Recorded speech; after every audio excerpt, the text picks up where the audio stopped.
Selamat berjumpa kembali Bapak Ibu Saudara-saudari, umat beriman yang terkasih dalam Tuhan dimanapun Anda berada. Apa kabar Anda hari ini? Semoga senantiasa sehat, boleh dengan penuh semangat menjalani segala aktivitas hari ini, dan semoga hari ini saudari-saudara senantiasa penuh dengan berkat Tuhan. Hari Jumat 19 Februari 2021, saya Romagus CSSR mengajak Bapak Ibu Saudara-saudari sekalian merenungkan hari ini Injil Matius bab 9 ayat 14 sampai 15. Dalam nama Bapa dan Putra dan Roh Kudus. Amin. Sekali peristiwa, datanglah murid-murid Yohanes kepada Yesus dan berkata, "Mengapa kami dan orang Farisi berpuasa, tapi murid-muridmu tidak?" Jawab Yesus kepada mereka, "Dapatkah sahabat-sahabat mempelai laki-laki berduka cita selama mempelai itu bersama mereka? Tetapi waktunya akan datang, mempelai itu diambil dari mereka, dan pada waktu itulah mereka akan berpuasa." Demikianlah Injil Tuhan.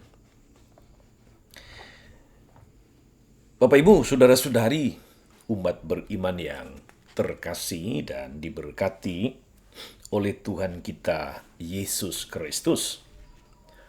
Bagaimanakah kita semestinya berpuasa? Meskipun barangkali sudah bertahun-tahun kita berpuasa, sudah bertahun-tahun kita menjadi Katolik, pertanyaan bagaimana seharusnya berpuasa, atau makna puasa, motivasi puasa, itu tetap menjadi bahan permenungan yang terus-menerus kita gumuli, kita geluti. Tidak sedikit pertanyaan dari umat, dari para sahabat tentang puasa itu seperti apa sih aturannya? Aturan makannya seperti apa? Pantangnya seperti apa? Dan sebagainya. Saudari-saudara, umat beriman yang terkasih dalam Tuhan kita Yesus Kristus. Kalau kita mendengarkan bacaan pertama hari ini dari kitab Yesaya bab 58 ayat 1 sampai 9, di sana menjadi sangat jelas bahwa puasa yang dikehendaki oleh Tuhan itu seperti apa. Puasa yang dikehendaki Tuhan itu adalah seperti kutipan ini. "Berpuasa yang kukehendaki ialah supaya engkau membuka belenggu-belenggu kelaliman dan melepaskan tali-tali kuk, supaya engkau memerdekakan orang yang teraniaya dan mematahkan setiap kuk, supaya engkau memecah-mecah rotimu bagi orang yang lapar dan membawa ke rumahmu orang miskin yang tak punya rumah." Di situ langsung kelihatan spirit sosial dari puasa, yaitu berbagi dengan orang lapar berkekurangan, orang-orang miskin yang tidak punya tempat tinggal yang layak.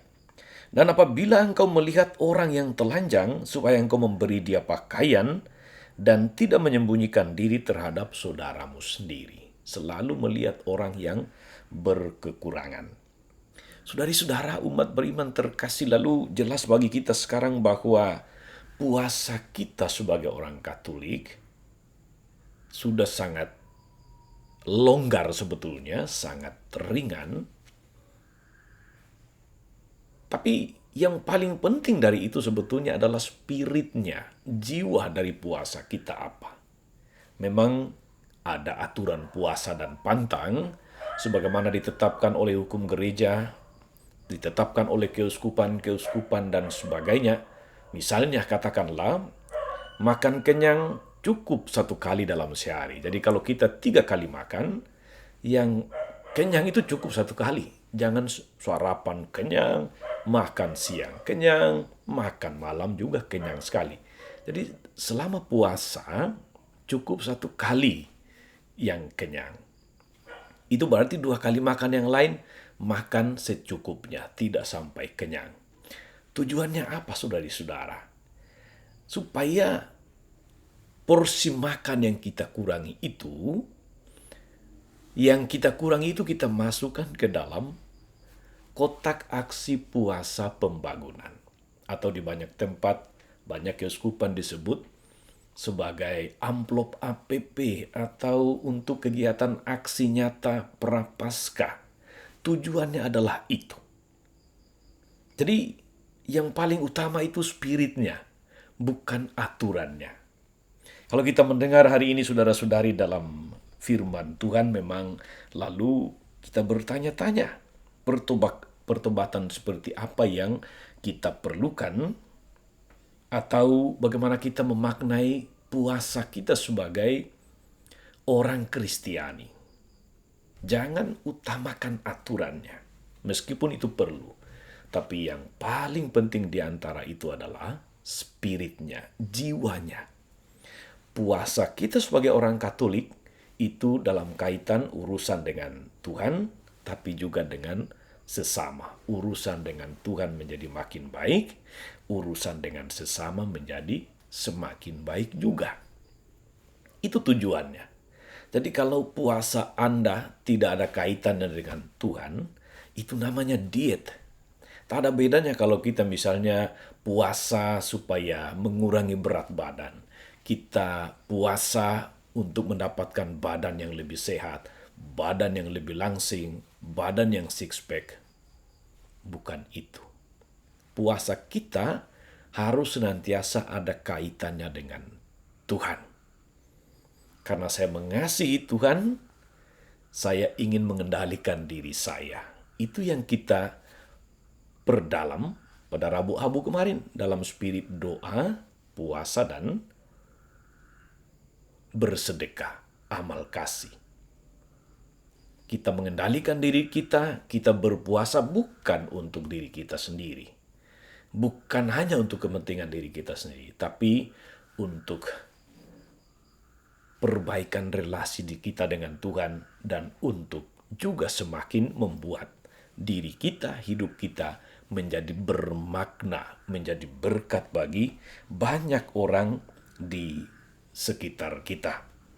Bapak Ibu, saudari-saudara umat beriman yang dikasihi oleh Tuhan kita Yesus Kristus, aspek sosial dalam bentuk solidaritas itulah yang menonjol dalam praktek berpuasa kita.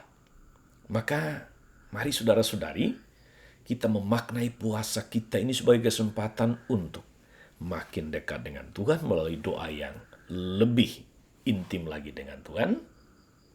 Mari kita memperbaiki relasi dengan sesama, relasi sosial kita dengan sesama, dengan lebih banyak berpuasa, mengendalikan diri, dan memperbanyak sedekah. Itulah puasa yang dikehendaki Tuhan. Mari kita lakukan itu semua dalam semangat iman, dengan spirit berbagi, dengan spirit rohani, bukan sekedar spirit-spirit atau semangat-semangat manusiawi. Mungkin Bapak Ibu Saudara-saudari selama ini kita sudah banyak berbuat baik dengan orang lain. Kita sudah banyak berbagi dengan orang miskin, orang yang berkekurangan, orang susah. Pada kesempatan Prapaskah masa tobat ini, mari kita buat lebih lagi. Kalau kita berkekurangan, mari kita berpuasa dan kita berbagi dari kekurangan.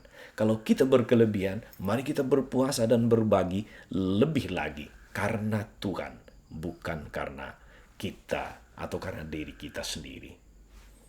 Selamat berpuasa. Tuhan Yesus memberkati. Maria Bunda selalu menolong, setia mendoakan kita semua. Amin. Tuhan Yesus Kristus, kami bersyukur karena Engkau memberi kami kesempatan berrahmat, masa Prapaskah, masa untuk mendekatkan diri kepadamu, dan masa untuk membuat hidup kami makin lebih bermakna untuk sesama kami. Engkau menghendaki kami berpuasa tidak hanya sebagai memenuhi aturan, tapi lebih-lebih supaya hidup kami senantiasa memiliki semangat berbagi, memiliki jiwa solidaritas, dengan saudari-saudara yang berkekurangan, mereka yang kurang beruntung, mereka yang menderita dan susah, mereka yang senantiasa mengharapkan belas kasihan-Mu. Ya Tuhan yang penuh kasih, kami berdoa untuk semua sahabat, kenalan, para donatur yang mendukung kami, yang senantiasa memberikan sapaan, kekuatan, dan mau berbagi berkat dalam berbagai bentuk untuk kami, untuk sesama, untuk siapapun. Semoga Engkau memberkati mereka dengan berkat rohani dan jasmani yang mereka butuhkan, dan Kau mampukan, Kau jadikan hidup mereka sebagai berkat lagi kepada semakin banyak orang. Ingatlah ya Bapa, dengan penuh kasih akan hamba-Mu, Aaron Nio putra Buwini, semoga Engkau anugerahi dia kesehatan jasmani dan rohani. Engkau berkati segala rencana, cita-cita, dan usahanya, sehingga hidupnya senantiasa sehat dan hidupnya menjadi berkat bagi siapapun. Terpujilah nama-Mu Tuhan, kini dan sepanjang masa. Amin. Tuhan sertamu. Semoga saudari-saudara sekalian, orang-orang yang kita doakan atau kita janjikan doa, mereka yang sakit dan menderita, orang-orang yang mau menjadikan hidupnya sebagai berkat bagi sesama, segala rencana, karya, dan pelayanan kita sepanjang hari ini, Bapa dan Putra dan Roh Kudus. Amin.